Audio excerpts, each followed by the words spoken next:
Battle over the controversial new Texas law that had halted nearly all abortions in that state.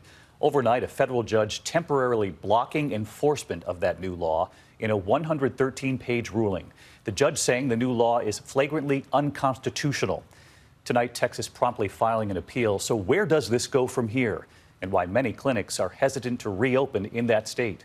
Tonight, Rachel Scott with the story of one young woman and her difficult decision, her journey in the middle of all this.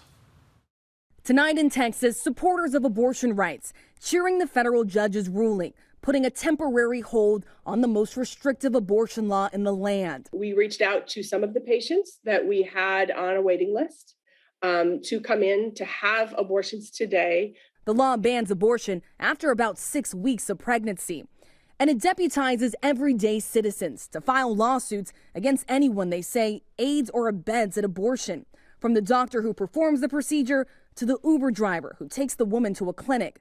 And if they win, they get a bounty of at least $10,000.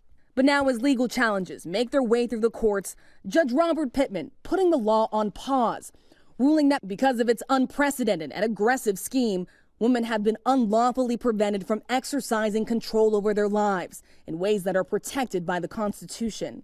And since the law went into effect, most Texas women seeking abortions have had to leave the state to get one. I sat down with Maddie, a 21-year-old college student, the day before she traveled to Mississippi for the procedure. At 6 weeks, you didn't even know you were pregnant. Not even close. I was still living my life as regular and as carefree of a college kid as I could be.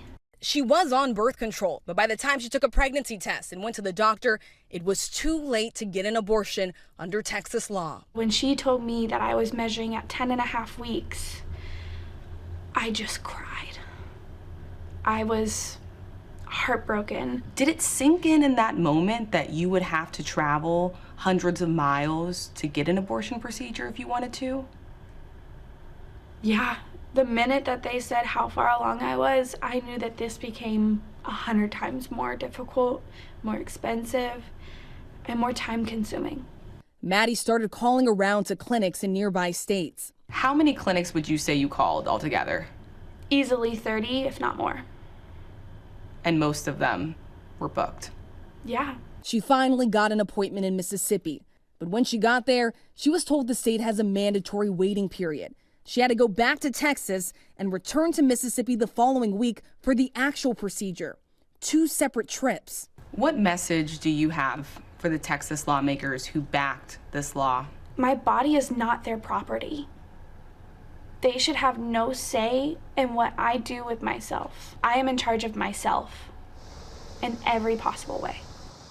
And Rachel Scott joins us live tonight from Houston. And Rachel, this law now on pause, but it's just one judge's ruling. The state of Texas now appealing this decision. Where does it go from here? Well, David, the Texas Attorney General says this boils down to the sanctity of human life. He is appealing this to the Fifth Circuit. That is known to be one of the most conservative courts in the country. It could find itself in front of the Supreme Court. And even now, abortion providers in this state are hesitant to fully resume abortion procedures. One telling me tonight they cannot afford to take the chance. David? Rachel Scott live in Houston tonight. Rachel, thank you. And I know Rachel will have much more of her interview in a reporting project for Nightline that will air next week. Hi, everyone. George Stephanopoulos here. Thanks for checking out the ABC News YouTube channel. If you'd like to get more videos, show highlights, and watch live event coverage, click on the right over here to subscribe to our channel. And don't forget to download the ABC News app for breaking news alerts. Thanks for watching.